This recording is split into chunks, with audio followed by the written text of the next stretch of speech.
Good morning, good morning, good morning. We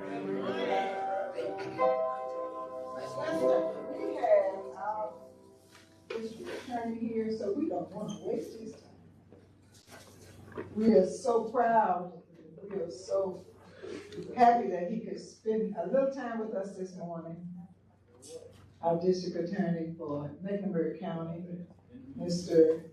Spencer Merriweather III. And I asked him this morning, what did the B stand for? Benjamin. I also asked him if he was going to have a 4. And you all can get the answers from him about that. But welcome to the Sarah Stevenson Tuesday Forum. And I'm Laura McCletty, and I will be your facilitator this morning along with Winston Robinson, Mary Johnston, and the other facilitators are Jackie, Edward Walton, Natalie McElrath, and we have Dr. Thomas Moore, Mr. Steve Johnston, and Shay Abdul. We are the team that keep the Tuesday Forum going. And we are very proud of what we do in presenting to our community information that's beneficial and keeping you on top of everything. And we're extremely proud to have our district attorney here because we know that he's busy and he's been with us several times on several occasions. And we'd like to say once again, you are always welcome to come back. I just found out he is really young, you know. So he started in 2017, you know, when he was sworn in, he was young, you know, a young man that has withstood Charlotte Mecklenburg all of these years, and we are proud of that. What happened? He also, so we are so proud of that. We'd like to also welcome our listening audience. We're doing live stream as well as Facebook.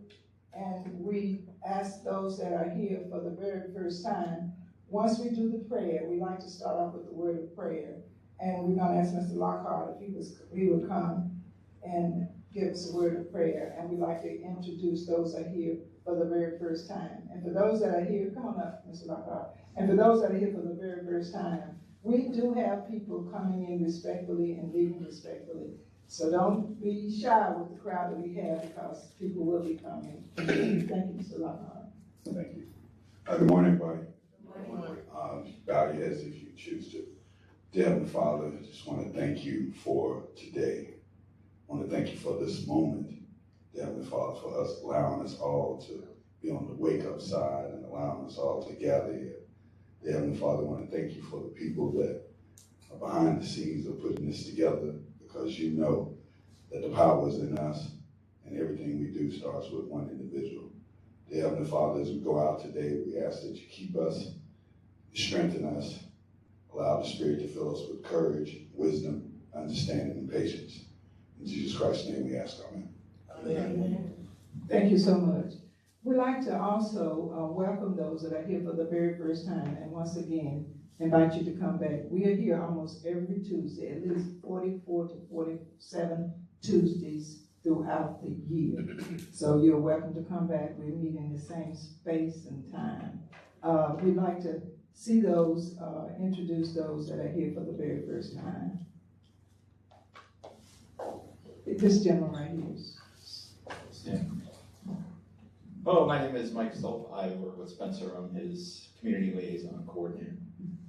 Welcome. Hey, my name is Jalen Ricks, and I am a student at UNC Charlotte going into my senior year, and I'm interning at the courthouse right now. Wow. Welcome. Come back. And I don't need the microphone. It's for the screen. Good morning, ladies and gentlemen. My name is Raydacia Sawyer. I am a recent graduate of Queen's University of Charlotte with a bachelor's in political science and professional writing and rhetoric. Welcome. Thank you. Please come back. Yes, ma'am. Okay, we ask everyone to silence your phones and to let you know that we do have coffee available. And we do have a coffee fund, not that we're asking you to be a coffee, but we've done that over the years. But once again, to most of you, we have our speaker this morning, our district attorney, is no stranger to any of us. He's, for those that have been in Charlotte, been in Charlotte for a long time, and especially our listening audience. And I know that they are interested because they apparently don't have a lot of real concerns about the work that he's doing. The crowd this morning is an indication that he must be doing pretty good, because we have the crowds that come to Tuesday Forward to ask the questions of those that are in positions such as his. And so we are happy to have you here. And I asked him if he could just share, because I didn't ask him, Jackie would, a little bit about his background. Ms. Plater, thank you so much, and just want to reiterate that it is a real pleasure to be here today. Obviously, it's good to be here amongst friends. I was thinking back that it has been 91 months since the first time that I appeared before you, and Ms. Plater, you mentioned, that you were happy that I had time to do this today. I will always have time for the Tuesday morning breakfast forum, because you had time for me when I was just getting started and barely knew anything about how to go about this work. I am originally from Mobile, Alabama. I was born and raised there. Interestingly enough, tomorrow's my birthday, 47 years old. And I probably look 10 years older than that, which was not true 91 months ago when I appeared before you. I have the privilege of being in union of marriage with my wife, Lila Riley. She works in external affairs for a foster care community called Cross North Communities that's running out of the Piedmont Triad, but is developing a presence here. I have the love of my life, along with my wife, is my daughter Lucia, who is, she would like me to say 5 3/4 years old. That's the only fraction that she knows. She'll be starting kindergarten next year. So, my parents were both educators, lifelong educators. My father had a second job in addition to being a math and arts teacher at what was the oldest school for African Americans in the state of Alabama, a place called Mobile County Training School. It's where he met my mother. They were both teaching at the same school before desegregation. And as desegregation was implemented and was referred to as the Freddie Mae Davis versus the school board commissioners, which actually was a companion case of Swan v. Charlotte Board of Education, Charlotte Mecklenburg Board of Education. My mother was sent to a rural school where they were still advertising Klan meetings on the wall and on the bulletin board. But education was always important to them. Public service was always important to them. My father's second job, as I was going to mention, was as a Parks and Recreation Director in what was the poorest city in the state of Alabama, a place called Pritchard, which is extremely important for me. Both of my parents, their parents lived in Pritchard. I grew up around parks and saw just how important people being in assembly was to how people develop. That was a community that had its challenges. Some of those challenges involved the kind of things that, quite frankly, I prosecute today. In the midst of the 80s, with all of the terrible challenges that we had with crack cocaine, but to see that there were community places that people could come and that there was programming by which children could develop was really important to me and made an impact. I remember, and they are people who all look younger than me, but I believe actually are my senior, who will remember things like the JTPA program and the CETA program. And those are things that I remember my father giving people at 15 and 16 years of age their first opportunity to job development. And I can go back to Mobile now and see some of those people who started their own businesses, are successful laborers, are able to raise children and provide for their families and put down payments on homes. And I can see just how important that was. And I think about the challenges that we face today here in Mecklenburg County, particularly with our young people. And I do have concern as to whether or not we have all of that we are meeting the needs of development in the same way that I know that other challenged communities were, like the one that I grew up in Alabama, whether we're doing that today. That's the thing that kind of sticks out in the back of my mind. So I offered just a little bit of a sliver of my background because I thought it might at least offer some perspective, but I'm happy to speak more, or I can turn it over. I can speak more. All right, well, let's hit it. About your day-to-day, Sure. what you do. Sure.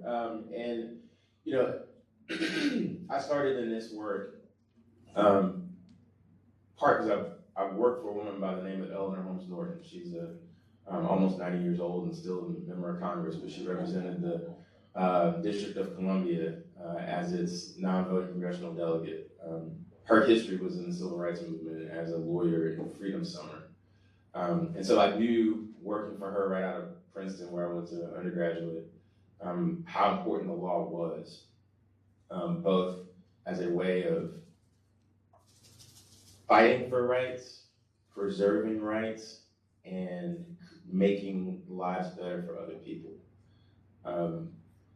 That is what sort of encouraged me to go to law school, that and the fact that my hometown was the site of the last, well, for many years was the last lynching in the United States.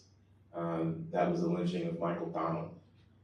For those of you who don't know who that is, Michael Donald is the, that case is basically what brought the Southern Poverty Law Center to prominence. After the acquittal of an African American for the shooting of a law enforcement officer in Birmingham, the case was moved down to Mobile. And in Mobile, there were 4 Klansmen that were so upset that they decided, well, if it's okay to kill a law enforcement officer in Birmingham, then it's okay to kill a black boy in Mobile. Interestingly, that person went to my high school in 1981, well before I would go to that high school. And that was the case that was sort of like the background of my history as a child. I saw that case meander through our state courts, and I saw it be the first case in over 100 years where a white person would receive the death penalty, be sentenced to the death penalty for the killing of a black person. So that was an introduction for me to a criminal justice system that in so many ways where we see a disparity that may go one way, this was one that I could kind of see played out with white lawyers, African-American lawyers, see a community that was literally terrorized, and see it both through public protest, both through belief in strong established courts of law, a community be able to move forward. And so it was in that vein that I decided to go to law school along with some of the experiences that I had in DC, and was fortunate enough to go to the University of North Carolina, Chapel Hill. Spent a wonderful 3 years there, and law school is a wonderful experience. It does not necessarily teach you how to be a trial attorney. I had a job where I incidentally would meet my wife, bartending and waiting tables at a restaurant. And I tell people that waiting tables is where I wanted to talk to 12 people for a living. That was just like talking to a jury for me. People coming with their own experiences and backgrounds and being able to sort of listen and hear and figure out what folks need. So by the time I ended up in Charlotte for an internship under Peter Gilchrist, I was working with the homicide team. This was the last thing in the world that I thought I wanted to do. But I saw how impactful that work was. I saw that there was room for someone who had my experiences in that work. I saw the kind of doubt that there often was for people who look like me in the criminal justice system. That I wanted to make sure that there were people who had my experiences who could look across from someone else who was going through terrible tragedy and at least know that they understood the value of their life, the value of their property, the value of their community, the value of their neighborhoods. That took me into the trial of traffic cases, misdemeanor domestic violence cases. It took me into what is still one of the more formative experiences of my life, which was staffing our drug recovery courts, where you got an opportunity to see just how hard the struggle was for people who were trying to get on the road to recovery. From there, the trial of violent crimes, from robbery, felony assault, to what is still some of the most important work I've ever done, which is the prosecution of sexual assaults for a good 3 years of my life. It's still extremely impactful work for me, which I'll talk about a little bit later, and how that has an impact on some things looking forward. Supervising our habitual felon prosecution team for a number of years, member of our homicide unit, to finally being appointed as your district attorney in 2017, and sitting for election 2 times, and looking forward to sitting for an election this coming March and the following November. So that's kind of how I ended up here. Those are the things that at least contributed to the conscience that moves me as I do this work. And it is what has sustained me through some of the difficult obstacles that you have already talked about as we start this conversation. That being said, Winston would like to share something with you. Well, I just wanted to say, before Steve gets a load of emails coming his way, Mr. Merriweather mentioned that you don't learn how to be a trial attorney in law school. I'm sure being a king, Attorney Dean King, will say differently because she went to North Carolina Central and I remember how much she said, this is where you learn to be a trial attorney. I just wanted to stop all the hate mail before. I should say this. I learned how to be a trial lawyer apart from Dean King, who came to the DA's office 6 months before I did and trained me. And so that was one of the happiest, one of the luckiest breaks I ever had, was the opportunity to work with someone as talented as her. So you're right on the money, Mr. Brown. Fair enough. Okay, I want to ask the first question.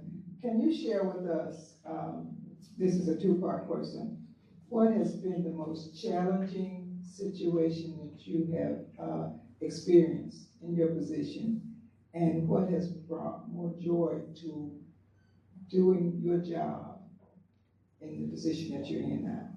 Thank you for the question. And it's probably helpful for me to kind of sort of tell you about my 2 worst days in the district attorney's office. The first one was April 30th, 2019.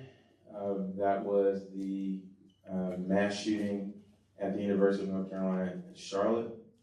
No one ever should get used to gun violence being a part of their work. But I will tell you that the image of walking on what should be a vibrant campus, a cathedral of learning, and walking on that campus and seeing children marched out with their hands above their heads so that everybody could make sure that they weren't carrying any weapons on them, and seeing the fear that sort of paralyzes an entire community, for university community, for hours. For many times that was the worst day I'd ever experienced. 4 years and 364 days later, I'd experienced the next one. That was last year, April 30th, when 4 officers lost their life in a community not very far from here, and seeing how that paralyzed an entire neighborhood and an entire community of law enforcement officers, and really the entire city. You know it's bad when all of a sudden, while you're at a crime scene and you're getting texts from fellow prosecutors across the country. That's bad. But on both the UNC shooting and for the officer shooting last year, when you get text from home from your 79-year-old mother who doesn't necessarily have the opportunity in Alabama to hear about your work very much, and all of a sudden she knows more about what's going on in your community than you do because she can see it running live on television. That's a tough thing to see the impact that has on people all around. There is at the center, at the core of the work that I've chosen to do, lives grief. But when we experience that grief as an entire community, and those aren't the only circumstances, those are just the ones where I'm able to see like just the layers of it. Those are the worst days. Now, interestingly, as far as the best days, victories at trial are great. Being able to bring a level of accountability and closure to a victim who's gone through, hell on earth is wonderful. But the thing that literally can bring me to tears is seeing that witness who doesn't necessarily have an interest in a case or doesn't have an articulable reason to be invested in what is happening to somebody else.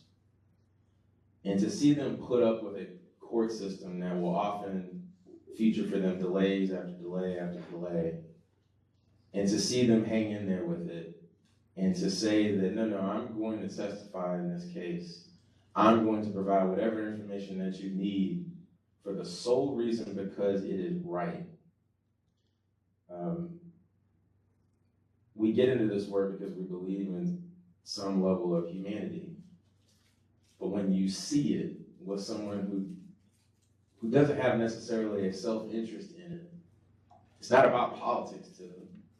It's just about human decency and seeing dignity in the person that they can look across from and see. That's the thing that stirs. And that also is the thing that sneaks up on you. I was literally in the hall of our homicide unit yesterday and saw that. And I could see in that line prosecutor a heart stirred. And you wonder why through bad staffing and understaffing and all these things, why it is that somebody shows up every day to beat their head up against the wall for frustration after frustration. That's why. That's the thing that makes this a job where you want to keep going back. Thank you. Jackie. Thank you so much for being here. Can you just tell us a little bit about what your office does and the funding issues you've had, and especially and cases around young people that we see over and over and over again? Sure. So the first thing is understanding my office is a constitutional office. When I say constitutional office, it means that my office is mentioned, meaning the district attorney is mentioned in the Constitution of the state of North Carolina, that the job is to prosecute all general crimes and to provide counsel or to offer advice to officers of the law, which we can say to mean sheriffs and police. That's the job. We talked about two prosecutors, and then Mr. Robinson mentioned Dina King, who was our U.S. attorney, which deals with federal crimes. I deal with state crimes, which is most of them. And that's not just Charlotte. That includes also the 6 municipalities within our county, as well as all university police and special police and everything else that lives within, troopers, state law enforcement agencies, all of that. That we have to make a determination that is different than the one that law enforcement does. People often think that we are law enforcement's lawyers. Not exactly. There's a reason why there are different roles within our system, checks and balances. That the burden for police that come come from a particular community is that before they make an arrest, they have to make a determination of probable cause to arrest. The burden that is placed upon me is to determine whether or not I can prove a case beyond a reasonable doubt, and then make a suggestion to the court as to what should happen as a result of such a finding of proof beyond a reasonable doubt. That there's a lot of folks who are doing really, really bad stuff out there, but unless I actually have the evidence to move forward in that case to convince somebody, there's not much that I can do within the law. Not much that at this point, 75 prosecutors in my office can actually do. I say 75, by the way, because we technically have 85 slots for prosecutors within our office, but right now only about 75 of them are filled. You mentioned that you wanted me to talk a little bit about funding. As I mentioned, this is an office that is in the state constitution, which means it is a state responsibility. Our court system is a state system. Our state looks at their numbers and says that a community of 1.2 million people, that they will fully fund about 62 of those prosecutors. Thank God for Mecklenburg County. Thank God for the city of Charlotte that kicks in an extra 22, 23 prosecutors. Now these are for Gloria positions in Charlotte that has a starting salary of about $64,000. Can't even pay him the full 64 because I've got to reserve some of that in case the state does a percentage increase across the board. It's a real funny math. Now, I can throw these numbers at you and they don't really mean a whole lot because you can't necessarily put them in context. But I can say that most national studies say that for every 12.5, you should have 12.5 prosecutors for every 100,000 people that you have. Probably means these days, if we're around 1.2 million, that we should have about 150 prosecutors. In your county, we are operating right now with 75, and even if we're at full staffing, we'd be around 85. So that means we're running 65 short. So imagine what sort of strain that can create on a system, on responsiveness to victims, on being able to work up cases, some extremely complex cases, by the way. We have the highest volume of violent crime in the state. We have close to the highest volume of cases, period, criminal cases, period, across the state. And yet we are, still have those limitations, still have those challenges.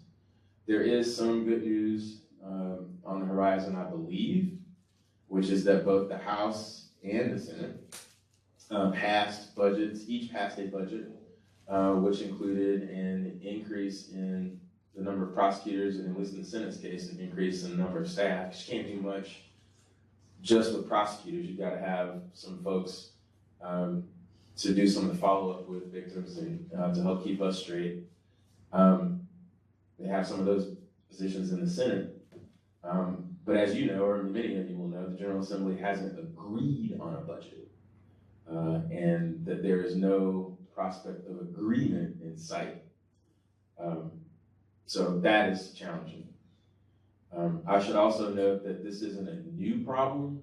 This is an old problem, the underfunding of our system. And as that problem has gotten old, it has hollowed out a lot of the expertise within our court system as a whole, but certainly in the district attorney's office. Over the course of this summer, by the end of this month, we will have lost 90 years of experience due to retirement, 80 years of experience due to retirement. Next summer, or by the end of next year, at the end of 2026, I expect we will lose upwards of 100 years of experience. And that's all because after habitual underfunding and understaffing in our system, that middle is sort of hollowed out. The most elusive thing in our court system is a 15-year prosecutor. you gotta do whatever you can to try to keep it and hold on and motivate and inspire and try to make sure that people understand just how important and significant that their work is, and that it arises out of a sense of vocation. The money will never be what you need it to be, but that level of inspiration has to be strong enough to keep people there because they want to make their community better. But when the burden is backbreaking and when the burden is overwhelming and it doesn't look like there's any additional help in sight to give the people in your community the same tools at their disposal that they have in Nashville, that they have in Atlanta, that they have in Jacksonville, that they have in Houston. When they don't see that in the horizon, it can become really hard to stick around. So in the meantime, those of us who actually have kind of made this our life's work and realize that in our absence, a lot of this work just doesn't get done, we keep fighting, we keep advocating, and we ask our community to do the same. Okay, Dr. Bean. Good morning. It's so exciting to see you here today. And I just want to thank you first for coming out to the Voice for the People when you first started. And a lot of people who get these positions don't do what you did, and for grassroots organizations. So we fight for that all the time. So I want to thank you for that. So what has been the best thing for you that you have seen? Because I know you promised us a whole lot of stuff at that workshop. What have you seen as being your successful story? Still working on it, which is to say that the most successful story is moving this district attorney's office into sort of its next phase, and it's say 21st century, but we're already in the 21st century, but moving it into the next quarter. I told you that I wanted to change the way that we thought about how we treat victims.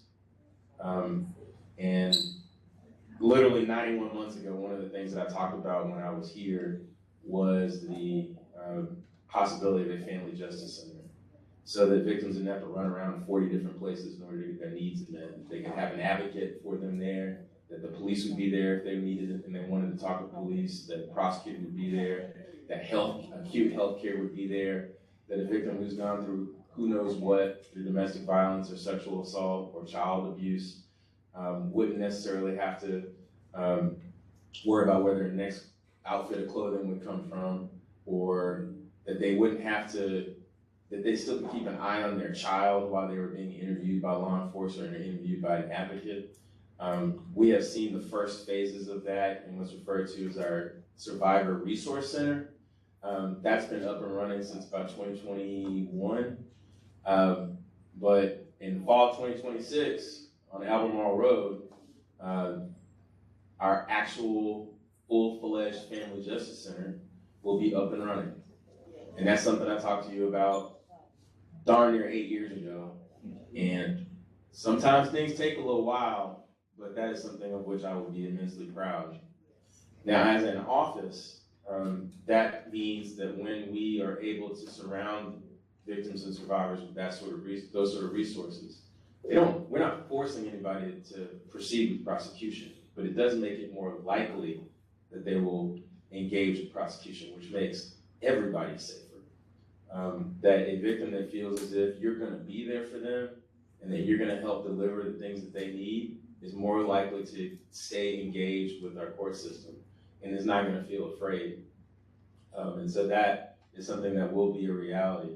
For my office individually, it will be the first expansion beyond the footprint of the physical DA's office on Trade Street ever, which is in line with what you would expect of a community of 1.2 million people, that at some point you guys start branching out beyond like that, just a single building in uptown Charlotte. What this means not only for Charlotte, but also for the towns is that once you start looking beyond that building, it creates a sense of mobility throughout the county. There's a lot of advantages up in Davidson and Huntersville and Cornelius, but those folks, when they have some emergencies happen, they got to travel all the way down 77 in order to get their needs met. And that can be a really terrible thing when things are breaking down at home. And so if we can have sort of remote resources there for those folks, and also some folks in the deepest south part of our county as well, that can be important. So that's a success. To be honest, there's a lot of things that when I came and talked to you guys, that I wanted to do as far as public engagement, because I had seen those things replicated in other communities that I wasn't able to do, because I realized real quick about the limitations of funding compared to other cities. I have colleagues in New York City who have been, when they want to figure out ways to engage their children, they literally go out and rent a basketball gym for like 8 weeks in the summer. If I could do that, I wouldn't know where to find those resources, but the one thing that the DA cannot do is sign a check, because that's the way that our office is organized across the state of North Carolina, that there are no resources that I can really spend except on literally staffing and maybe buy some paper and office supplies. Nothing beyond that. And so I have to go out and make partnerships and depend on partners to do those things. It's the reason why I show up to those grassroots meetings, because I know I'm going to need y'all more than y'all need me. Because those grassroots organizations are the ones that are doing the heavy lifting. That's good to know. He needs us as much as we need him and his staff. We have quite a few questions, so we need to remind you, and I didn't, starting out, 30 seconds for the question, and we're going to start timing. Natalie is our timekeeper. 30 seconds for the question, and at least 2 to 3 minutes for the answer. Let me put myself on the clock here. Okay. Okay. Our next question comes from Gary. Good, sir. Hello, sir. Good to see you. Good, always good to see you. I know youth violence is something that's very central to you and very core to you. My daughter did an IB project last year that really surmised that there's a correlation between youth violence and the AMI in certain areas of Charlotte. What do you see as, I guess I can't say the root cause, but I guess one of the chief root causes as far as youth violence, and how do we curb that? The most important thing for the trajectory of a young person away from any criminal behavior, quite frankly, is an adult in their life.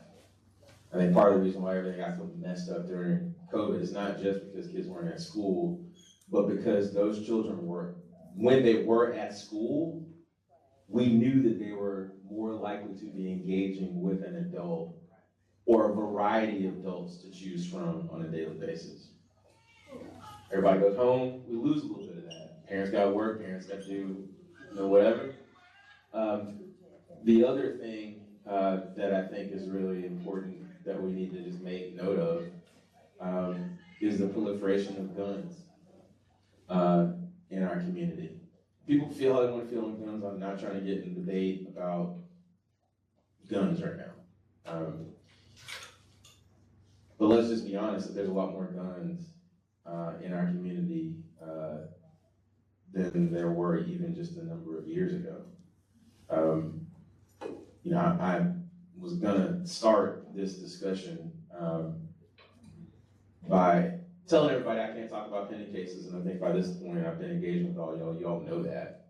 But certainly, when you think about what ought to be at all of our children's disposal in our uptown neighborhood, all the museums, Discovery Place, parks, and everything else, and then you hear about the kind of gun violence that we experienced over the weekend.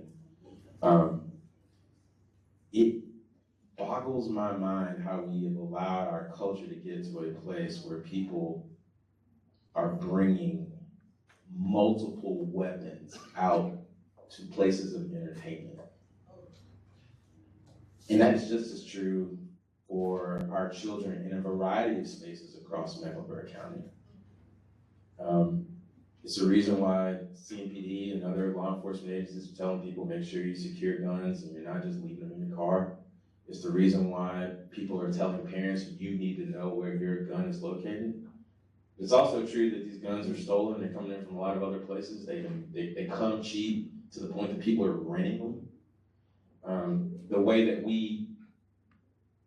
I talked to some police captains, and the way that we think about certain types of crimes, like car theft, that when And there are some communities in Mecklenburg County where when you see that a car is stolen, that stolen car is being used in what we refer to as shooting in occupied property as a getaway, and then ditched so that nobody can actually track down who did it. How does that get into a child's mind? What's happening? What is happening among us that's happening? We got to figure that out. Jay. Good morning. What is one piece of advice you would give to somebody like me as I prepare to go in the legal field, get ready for law school, and also how can I separate my application to be different from other applicants? I like the question, first of all, and you heard what my numbers are, so you start signing up now as far as I'm concerned. What I would tell you is something that the person that I work for told me. There's no replacement for working hard. There's also no replacement for trying to build relationships where you are and asking as many challenging questions as you can. They may not be happy with what the answer is, but knowing the systems in which you hope to work, knowing it really well allows you to be strategic about how you might challenge it, the things that you might change. But there's no replacement for working hard. There's also no replacement for putting yourselves in as many places as you can to absorb lessons. I learned more, I joke a little bit about that I wanted to be a trial attorney in law school. I learned it working at a bar, working in a restaurant. I probably learned more about the Latin American experience working in the back of a kitchen washing dishes than I would have learned if I'd gone and taken Latin American studies at my university.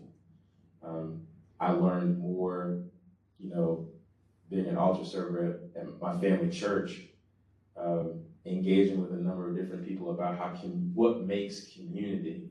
I learned more about the importance of youth development by watching my dad teach people how to change light fixtures and cut grass than I would have if I had specialized and gone to all the social work school at the University of North Carolina. Or maybe I would have actually learned more if I'd actually gone and got my master's in social work. But you know what I wouldn't have done? Learn how to talk to you about it.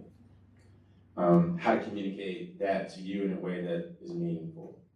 So get the most as you can out of the educational experiences that are at your disposal. Do not let that be a replacement for real life. I can make his application stand out. Thank you. Everything I just said and write it down. She said, the question was, I forgot to address the idea of how to make his application stand out.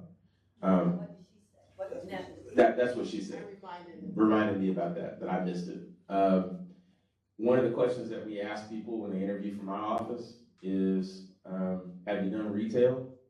Have you worked in a restaurant? Which is really to say, have you done things that have allowed you to be able to talk to normal people, to a wide variety of people? Because if you haven't, maybe you can get that somewhere else, but it certainly is a starting point that lets me know something about work ethic, lets me know how you respond to crisis, lets me know how you respond to chaos. Lord knows we'll find some chaos in the criminal justice system, right? And so those things are critical. And if you can get all that down and figure out how to communicate that in an interview, your application has no problem at all. Sure. Okay, I'm next. Thank you for being here. I'm thinking about that situation the other day. We had a mass shooting in Charlotte. And I know it's still an active case, but how do you begin to unpack that? Well, part of it, so first of all, we talk about the fact that it's a pending case, and it is important for me to say, and I'm gonna tell you what I would tell a victim of violent crime who is still wondering on what's happening with their case, that when law enforcement may appear to be going silent, you should not confuse that with there's no work being done. As a matter of fact, Often, when they have gone silent, that's when the most work is being done. I hope is comforting to people in this community is that law enforcement has allowed us to collaborate with them, and that collaboration was going on even yesterday with a member of my office. But like I said, the first thing that goes through my mind is how in the world are we at a place where at 2 o'clock in the morning, you have that many guns on the street? Like, what is happening in our larger culture and society where, well, back up. I always like to sort of personalize a little bit and say that if I'm hanging out and I'm going somewhere to have fun, I'm not bringing a gun with me. I'd like to think that many of you, when you're going out, you're having fun with your friends, being entertained, that you don't feel like you have a need to bring a gun with you. And if you get in an argument, like, you are not gonna pull out like a bunch of guns. That is something that ought to be sort of normalized behavior, is to not introduce guns into public places and not introduce guns into the way that we interact with one another. And somehow, every time that we see these acts of gun violence, in particular with mass shootings, we are seeing the contrary. And so how do you start to pull that back? How do we get to a place where other people, before we even go out for a night on the town, are stopping someone and saying, what are you doing? Why are you bringing a weapon into a place where we're supposed to be having fun? And that's got to stop. We talk about Uptown because Uptown is our community's backyard. It's our community's living room, I've said. That it is an opportunity where everybody can come and enjoy and work and play and all of that. But it ain't just Uptown. These are communities and neighborhoods all across our community that are facing these challenges, and we need not forget that too. But we do need to make sure that our Uptown quarter is a place where people can enjoy, recreate, and have be able to live and play in peace. Okay, Jasmine. Hello, I am a community organizer activist. I am currently right across the border in Cabarrus County working on a program, the HEART program. If y'all aren't aware, the HEART program is essentially a program that kind of, like I say, limit cops, but pretty much bring more mental health support instead of, law enforcement.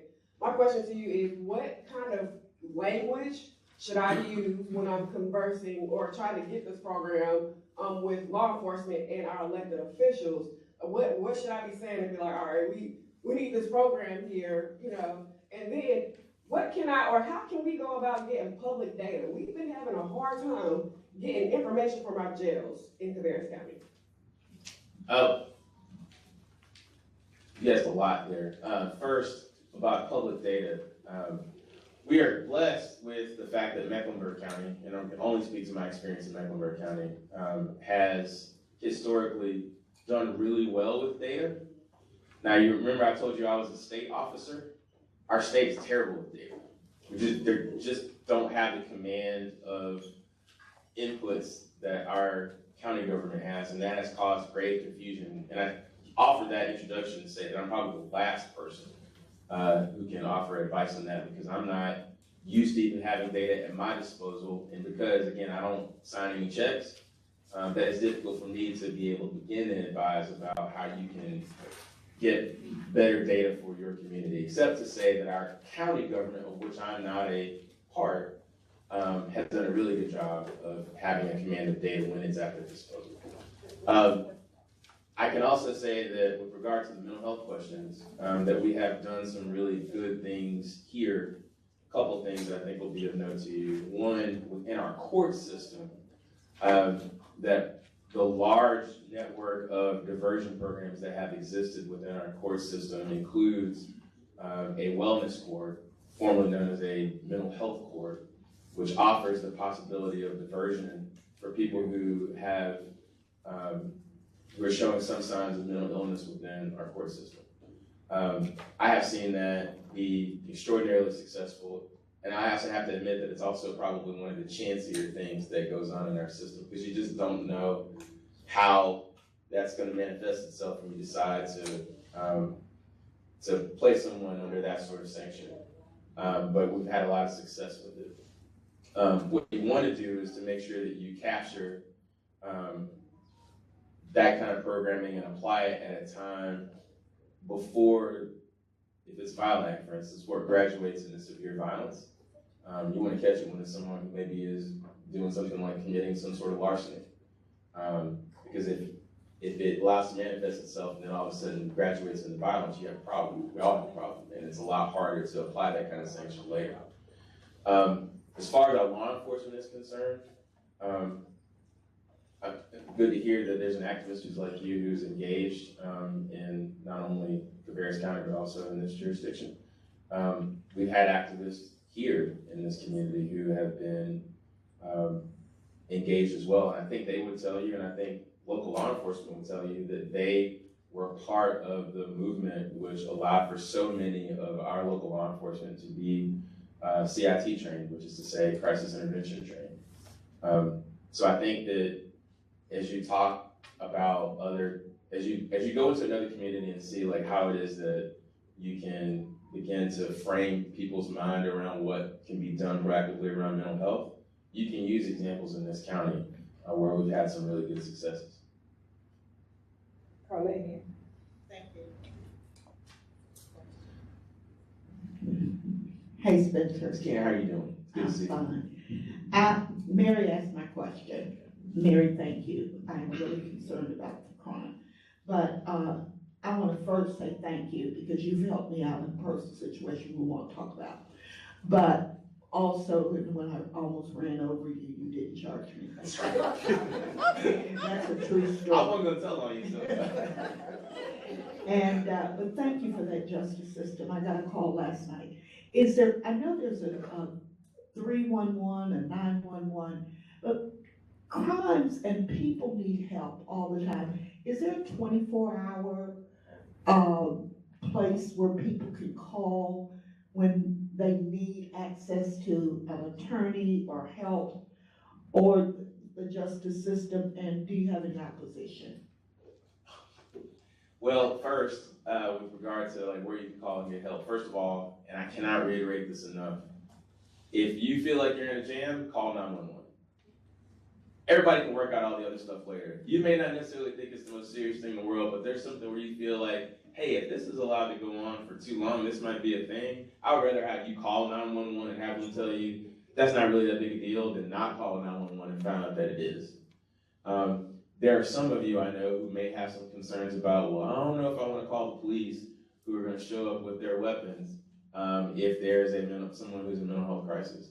And what I would tell you is that you can write this down. Ask for someone, you can tell them that there's someone who's actually in a possible state of mental health crisis, and I want to be able to call. I want to make sure there's someone who's going to do crisis intervention. You can say that. I think this needs CIT. That's going to mean something to the dispatcher. You can tell them that. Right, am I wrong? Correct. Thank you, sir. It's something that you can do at any point. You can be actively involved in telling 911 how you think they ought to be responding to this. I've seen it work. With regard to the type of counsel that you ask for, like legal help, that's not 24 hours necessarily, but calling the Mecklenburg County Bar for a referral on a variety of complicated issues. I'm here just talking about what's a very small sliver of the law. There's a lot of people who need civil help, stuff with landlords, stuff with healthcare. Lord knows in the last 6 months, things have, without even venturing into politics, things have gotten a little bit more uncertain for loads of people across our community who are going to need more help. And I would invite you to call our Mecklenburg County Bar. We are blessed in this community to have the Charlotte Center for Legal Advocacy, which provides so many services for people. We are blessed to have Legal Aid of North Carolina, which again provides so many services for folks who find themselves in housing situations. We are blessed to have a large bar where we've got all these people who are in these tall buildings who are stealing all my employees, who then go back and say they still want to be civically engaged, and they're offering their own time to work for free to help people out. So when you talk about connecting people who are in need with people who can help them, there are a whole bunch of ways that we can do that, and I hope I've listed at least some of those for you. Mr. Lockhart.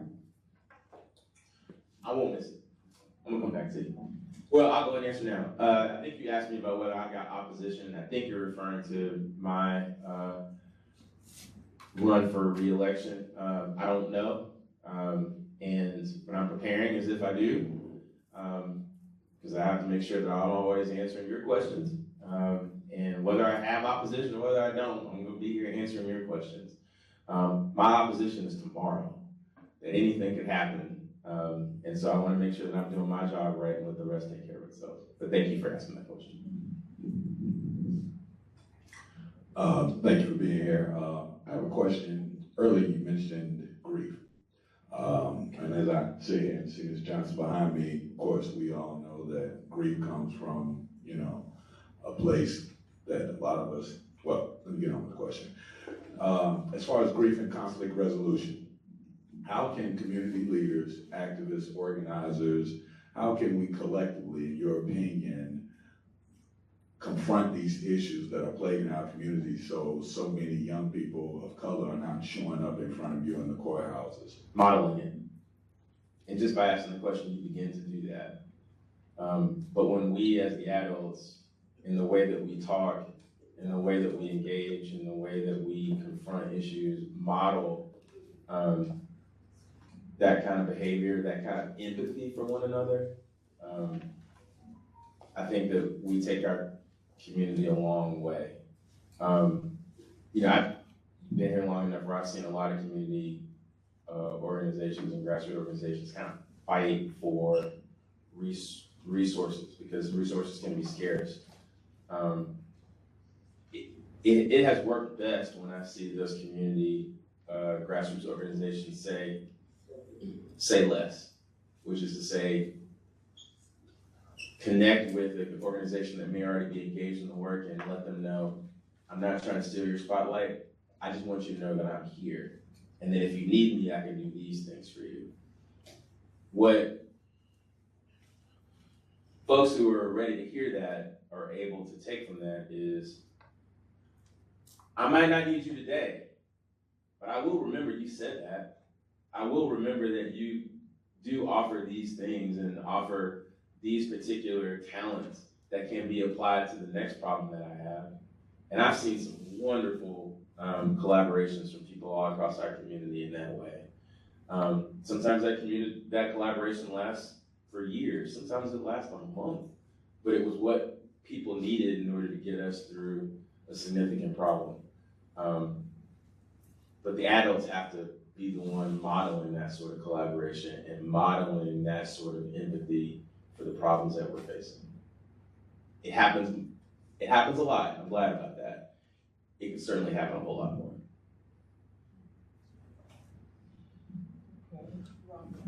Good morning. Good morning, sir.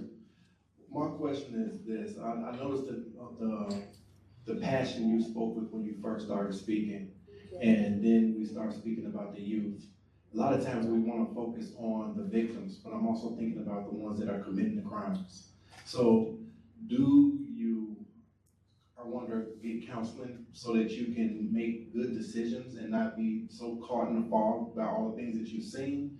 And how often is counseling being suggested or recommended for these youth? Because typically theft leads to armed theft, and armed theft leads to murder. So there's a process generally that people go through when they start crimes. I make the mistake sometimes of speaking in summary when if I had like 30 minutes, I would speak in full dimension, which is to say, we make a mistake sometimes when we talk about victims, particularly young people, victims versus perpetrators.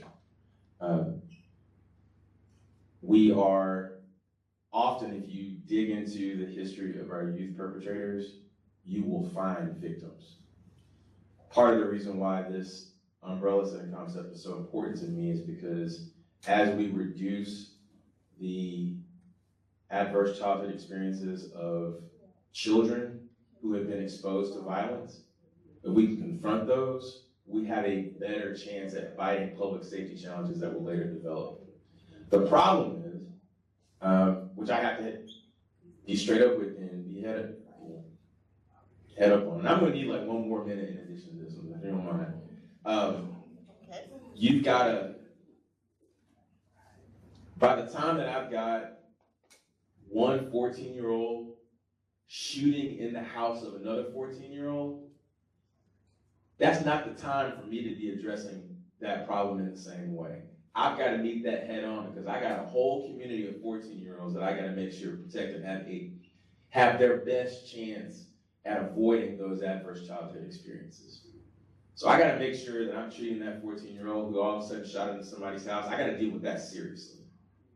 Now, what my goal is optimally, and what our community's goal is to try to get to that kid and surround that kid with all the resources in the world well before we get to a place where they're putting a gun in their hand shooting somebody's house. So that's my focus. How do I deal with it? I have my therapy appointment today. I have encouraged every member of my staff that if they need time to make sure that they are engaging and taking care of their mental health, to do it. No questions asked. Because sick people can't help sick people. That in order for me to be able to help anybody, I gotta be well. So I have to work on that, and that's one of the reasons I've never kept my willingness to take care of my mental health a secret. So hope that answers at least some of your questions. Good morning. Thank you for being here. I appreciate you always being present in the community. That's something that we don't see a lot from district attorneys. You're always active and present. My question for you, you mentioned the Umbrella Center on Moore Road. I really love what you guys are doing, but I would like to address the predatory businesses that tend to be concentrated in our marginalized communities, and particularly the gaming center that was close to the Umbrella Center that's now opening. It appears though that law enforcement was able to come in and deal with that. What can we do as a community to see that replicated in other parts of the community? I understand that it may require legislative involvement, but how can we do it? Push. Your voice matters. It may not feel like it matters all the time, but when enough good people get together and say, I don't want this junk in my community because it's doing these things and having these effects, that's significant. I'm way talking out of school right now, but the amount of money that a lot of those gaming places put into lobbying, they may look like ramshackle places that set up in communities all over, but the money behind them in your General Assembly is through the roof. But the only thing that can actually combat that is when good folks in a community get together and decide and tell their members of the General Assembly, we don't want this and we expect you to fight this from coming in our community. I don't have that job. And there's some days I wish that I did. I'm sure the same is true for a lot of our law enforcement folks who have to worry about somebody walking out of there with loose cash and all of a sudden getting robbed and having sort of gun violence that actually surrounds some of those places. But the more engaged that people within the community can be to say what they want in their community, what they don't, there's no replacement for that. Right. Spencer. Gee. Oftentimes there are criticisms that come from law enforcement in reference to arrests being made and then folks turning around and quickly making bail. Could you talk about the bail policy and the premise in which it was designed and what its intended purposes are? I can speak for me, G. And what I can tell you is, when people talk about a bail policy, it's really just important to talk about what the law is. that the law says that there are a number of different things that you gotta think about before you decide to restrict someone's freedom, even when they've been charged with a crime. And actually, a secured bond is down the list. Secured bonds are funny. And I remember 91 months ago, and I'm saying the same thing that I said 91 months ago, which is that I don't believe that how much money somebody has in their pocket ought to dictate whether or not they are in custody or out of custody. What ought to dictate it is whether or not the community will be made safe by that person's detention. That is the reason that without talking out of both sides of my mouth, I can be a proponent of the Pretrial Integrity Act, which did pass and said that that you have to see a judge, not a magistrate, which is to say, see someone in open court so that the community can see who's making a decision when they've been charged with attempted murder, when they've been charged with rape, when they put a gun in somebody's face and try to rob them. That all of those things can actually be seen up front, and the community can see who's making a decision and why when they decide to let them out. But also that if a judge decides that there is no, I'm not going to let this person be able to buy their way out of custody because after they've committed a violent crime like this, that's just as important. So 91 months ago, when I was saying I thought that the amount of money you had in your pocket shouldn't dictate whether or not you're in custody, there are a lot of people who are like, yeah, bail reform. No. I'm trying to be consistent here that this should always be about safety and be about, and a recognition that that bail is not jail, bail is not prison. Bail is about pretrial confinement, but that the community is owed a decision from a judicial official that they can see and feel.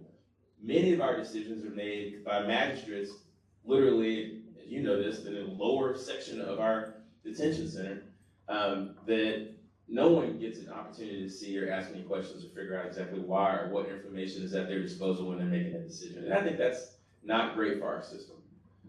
It is better for our system when judges are making those decisions so that people can understand, that people can be held accountable for those decisions, and that we can always be asking the right questions. Another thing about that Pretrial Integrity Act, it says that if you already have something pending and you get arrested again, that you have to see a judge.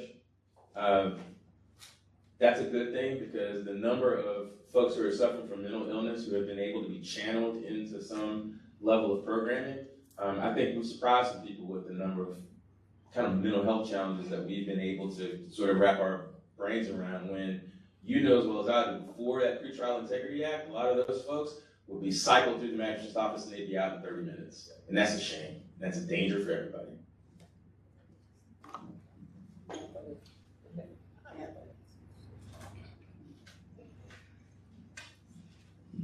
Our government is disappearing people. And from many things that I've seen on social media, it can be anybody.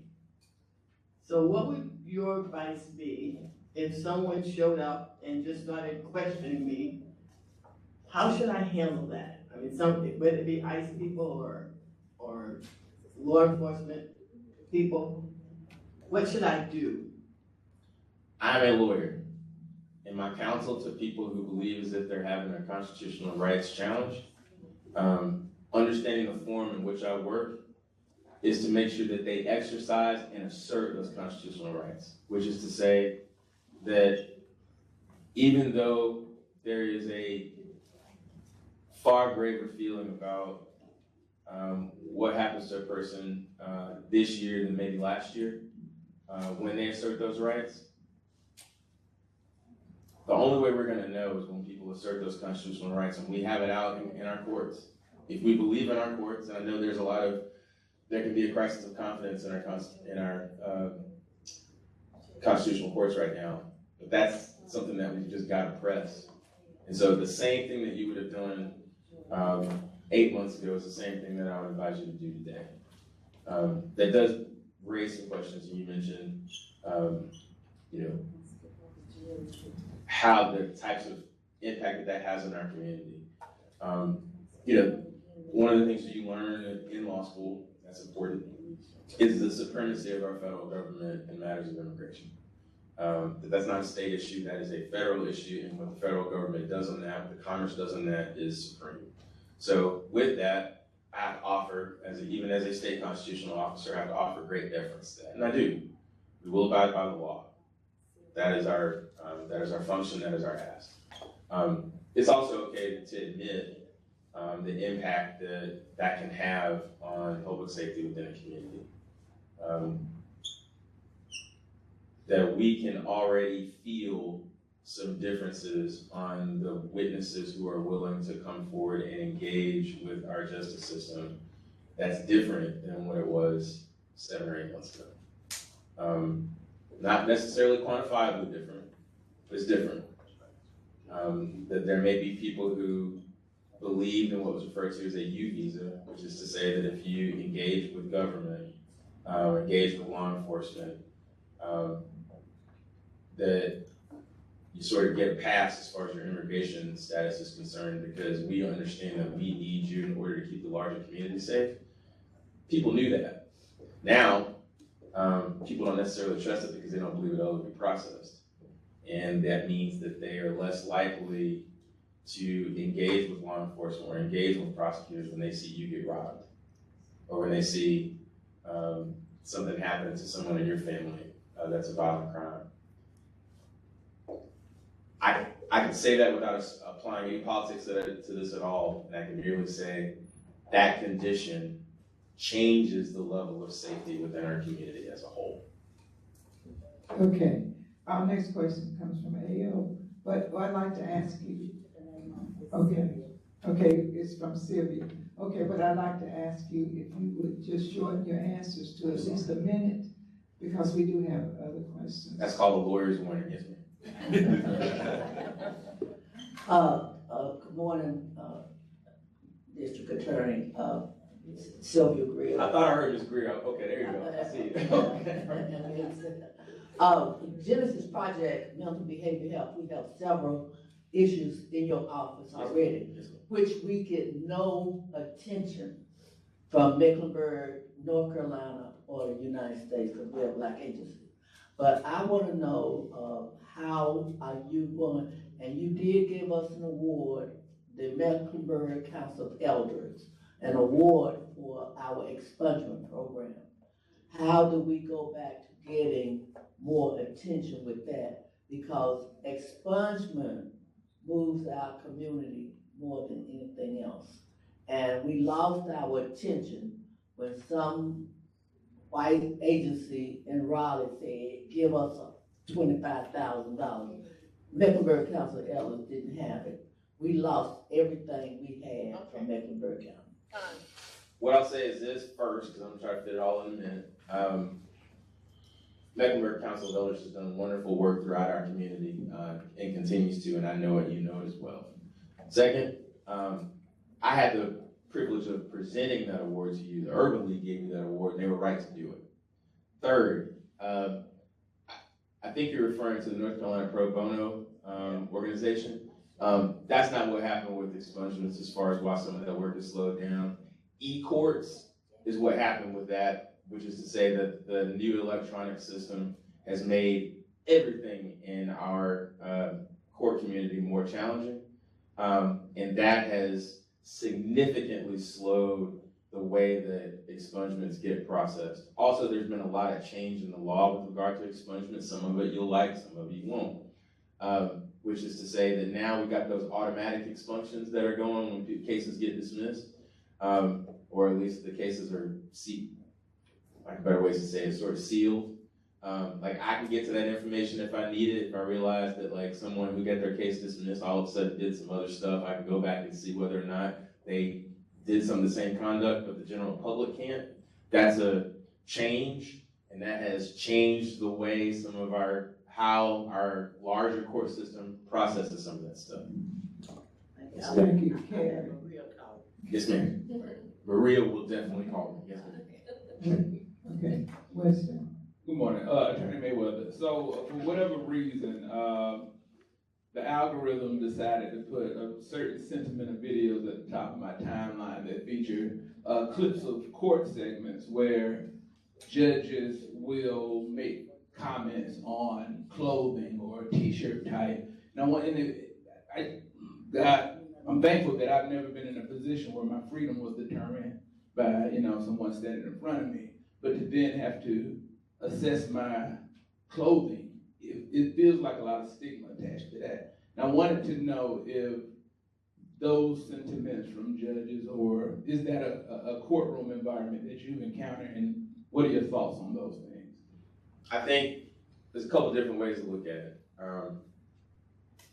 In some ways, courts are an arm of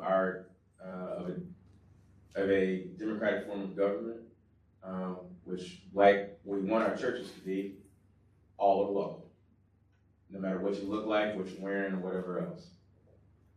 Also, like our churches, sometimes there's a level of reverence that one can show in how they show up, which can demonstrate the level of seriousness with which one is taking their appearance in court. So, person comes in like rags and tags because that's what the only thing they have. I would be just as offended as anybody on them being judged by their appearance. If someone comes to court who says 100% thug on the front of their t-shirt, I might walk away with the idea that they're not necessarily taking this seriously, and I don't really have a problem with the judge, drawing attention to that.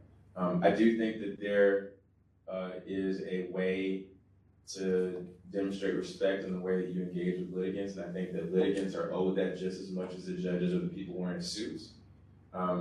But I do think that that level of respect for where you are in the forum that we're in is a two-way street, and all of us would probably do better at recognizing that. Okay, Renisha. It's Raydeja. Raydeja. Thank you. Given everything that you've shared today and the ongoing needs of our community, what do you feel like is working well within Mecklenburg County's approach to justice, and how do we build on that momentum? For all, and I don't think I finished this, what I meant to say earlier, for all of the complaints that people have about our law enforcement agencies, I'm vice president of the National District Attorneys Association 1 and 3. I'm the chair of the Association of Prosecuting Attorneys, which is large metro jurisdiction. So I get a chance to see a lot. As far as the professionalism of our law enforcement agencies, we do really well by comparison. As far as the level of engagement between community and law enforcement, we do extremely well compared to other jurisdictions. The things and the conversations that I've seen our chiefs sit down for and engage with may leave you unsatisfied, because sometimes those answers are going to be unsatisfactory sometimes. But it is impressive the level of engagement that actually is there. I think that in Mecklenburg County, we face some significant issues with the number of, re-entry is really hard for people who are justice involved. And one of the reasons why we have a lot of justice involved people here is because we're the places that have services for them. That creates a burden. That's the product of good programming, but it also comes with challenges. Hello, my name is Ava Lewis. I am 11 years old, and I would like to know how can young people like me help the city? Ava, you're doing it, because there are a lot of 11-year-olds that, quite frankly, at 9:50 aren't actually engaged in the way that you are and sitting here and listening to these questions. And so by taking an active role and asking questions and figuring out what it is, where you see your place in all that we're talking about here is extremely significant. I told the gentleman over here that having an experience can be really helpful to kind of shaping what your worldview is and shaping how the world looks to you. So what I tell people who are under the age of 15, that if you can volunteer with people who need things, and you figure out ways to help them, you're helping them, but you're also helping you. Do you know what conscience is? So conscience is kind of like the thing that is within you that tells you what right and wrong is. And we help grow our conscience by putting ourselves around people who have a different experience than we have. So the more you do that, the more that you go and try to help people, young people, old people, healthy people, not healthy people, doesn't matter.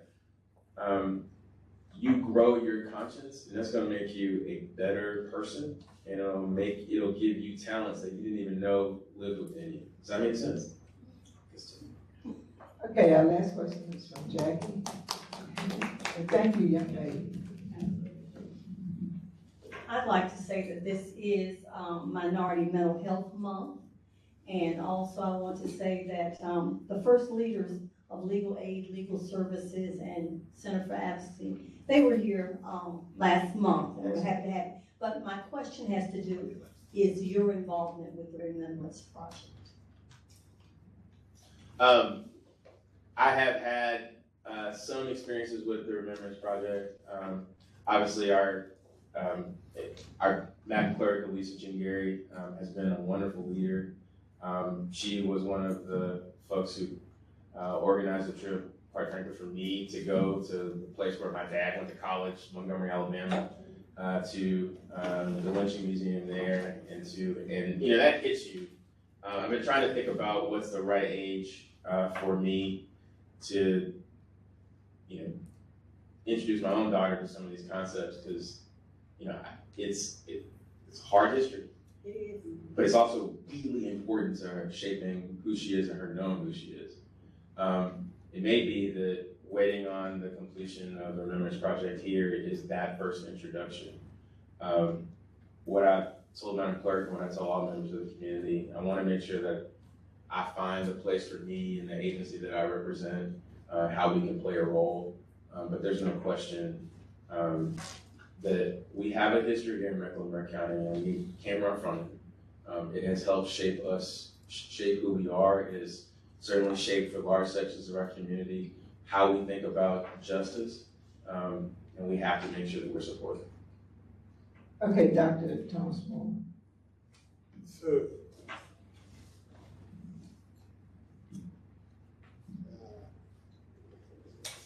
So as you were talking about your 5 3/4-year-old child. Yes. Often children have so much wisdom. And what I have enjoyed as an early educator about young children is sometimes you do pretend play. So I want to do a pretend play. So today is tomorrow. Happy birthday to you. Happy birthday to you. Happy birthday, dear Spencer. Happy birthday to you. Thank you very much. Thank you. And would you like to leave us with the word, just your final words? I would. First of all, thank you for that. I'll call my mom tomorrow. I always call her and say Happy Labor Day. So that's it is. Anyway, I can't.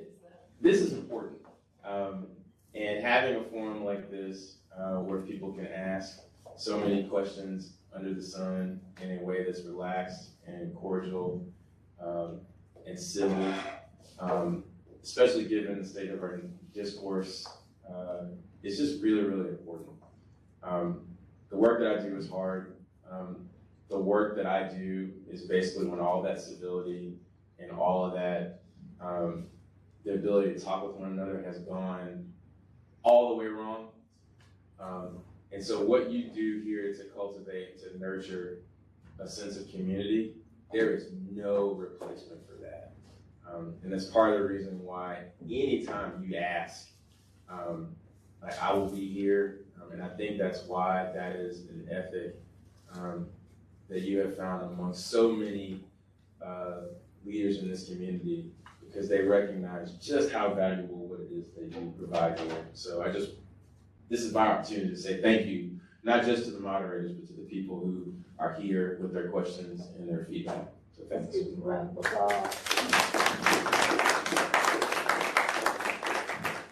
And now, if we have announcements, we will take announcements. And for those who don't have announcements, you can always send them to Steve Johnston, Sarah Stevenson Tuesday Forum.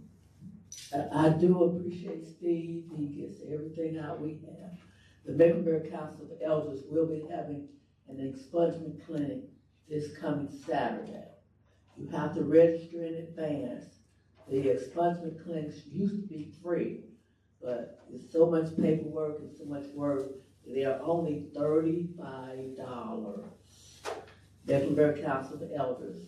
They are now calling us in Winston-Salem and other counties, Greensboro, to help them do expungements for our community. I'm gonna add to the expungement point, there's also an expungement clinic happening in Gaston County. I will share that information with Steve, so there are multiple expungement clinics happening this upcoming weekend. Good morning, I'm Arlethea Hillstock, Community Impact Manager at Blumenthal Arts. This is my second time here, first time doing an announcement, so forgive me if this is not appropriate, but I hope it is. Applications are open for our Junior Ambassadors program, so please take that back to young people in your communities. Junior Ambassadors is a career exploration program, so if you have a young person who's interested in a career in theater or in entertainment in general, it is a once a month Saturday morning commitment in addition to some ushering commitments that allows them the opportunity to get some face-to-face customer service by working with our customers, our patrons at the theater, but also to find out about what careers in theater are like. You don't have to be a performer. If you want to work in marketing or accounting or learn the tech side of things, all of those are parts of theater and entertainment careers. It is open to juniors and seniors in high school. At the end of the year, it runs from October to April. We also offer a couple of smaller scholarships, $1,500 range for graduating seniors. So you can find more information at blumenthalarts.org. Thank you. Just as information, of course, it's election time. November the 5th, we want everybody to go out and vote. But we will start out, once the filing is done this Friday, we will know who will be presenting at the Tuesday Forum. Once the filing is done, we don't have that information yet. That will end on Friday. Okay, you have an announcement? Yes, I do. I just want to invite you all to tune into the Fordcast. It's a podcast that I created off the iconic Beatty-Ford Roads called the Fordcast with Jim Rico, where we talk about issues that are being discussed in here that normally don't get discussed by people off the Ford. So please take a listen and let me know your thoughts.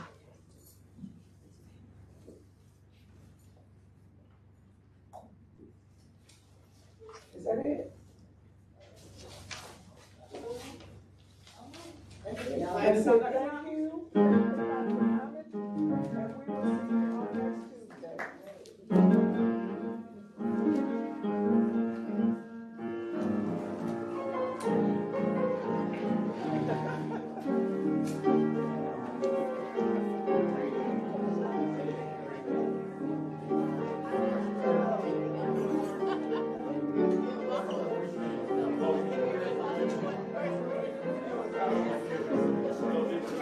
We're